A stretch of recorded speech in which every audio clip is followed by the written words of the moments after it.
At 5,525 miles, the border between the United States and Canada is the longest international border in the world.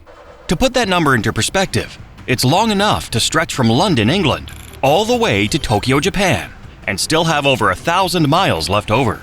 You might think that given the famously friendly relationship between these two nations, two of the closest allies on the planet, the border would be simple, maybe just a polite, straight line on a map. But that couldn't be further from the truth.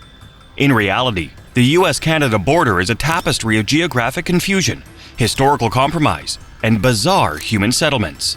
It's a line that cuts through libraries, slices across private homes, and creates isolated pockets of land where residents have to cross international lines just to mow their lawn.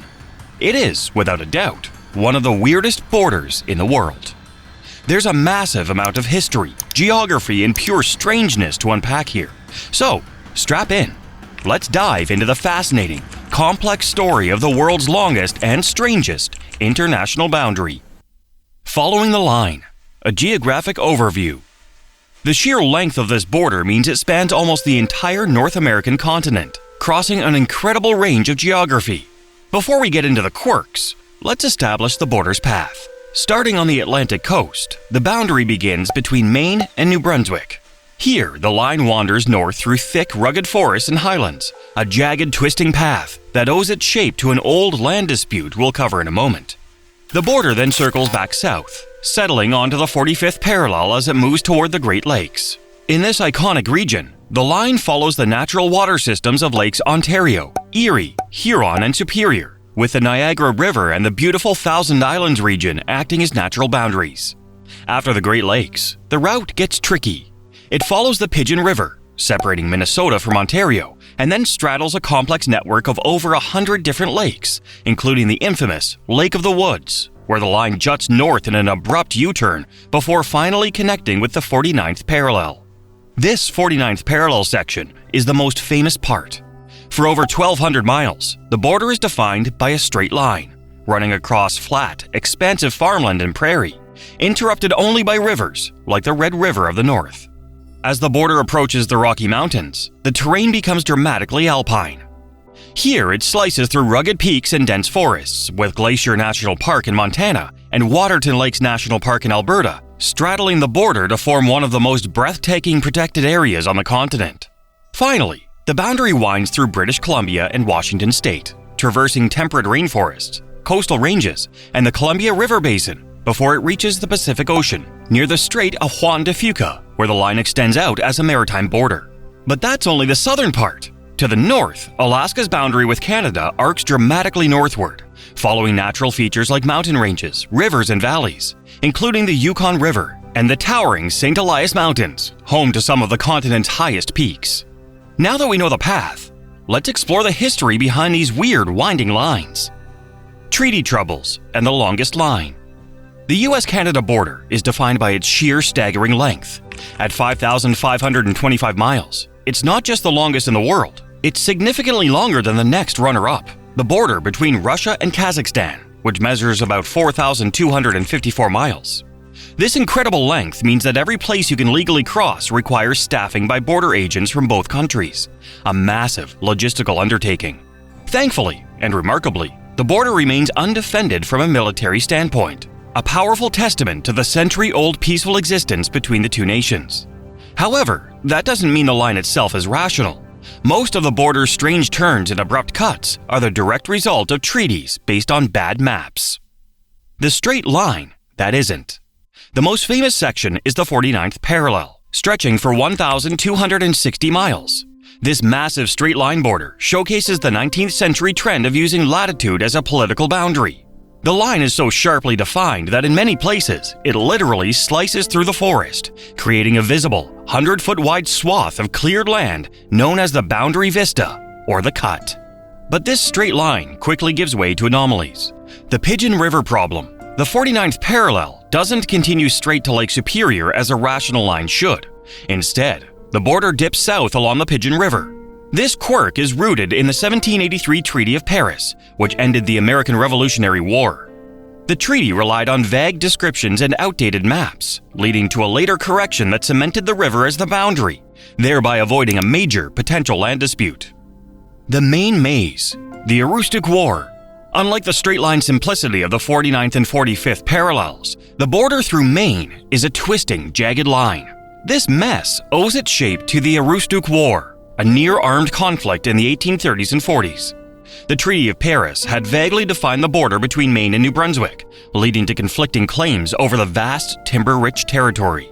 The Webster-Ashburton Treaty of 1842 finally settled the issue, but only after years of protracted negotiations, establishing a border that follows rivers and mountain ridges, which is why it looks so irregular today.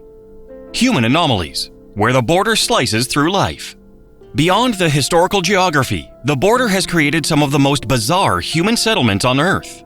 These are the places where the international line becomes a backyard fence, a living room wall, or the only road to a grocery store. The house and the library. Derby Line, Vermont. Stansted, Quebec. This is the most famous example of a border anomaly. The international line cuts right through the town, and most famously, through the Haskell Free Library and Opera House.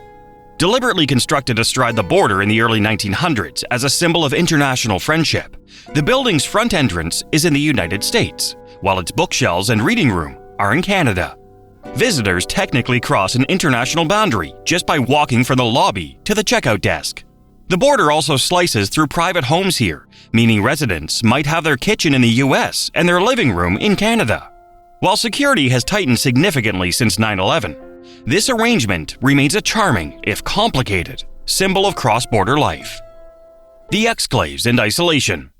The Northwest Angle, Minnesota, a small piece of U.S. land that's geographically cut off from the rest of the United States. This entire territory is located north of the 49th parallel, the result of yet another error in the Treaty of Paris. At the time, maps failed to account for the true geography of the Lake of the Woods. The resulting isolated pocket of territory is now only accessible by boat across the lake or by driving through Canada.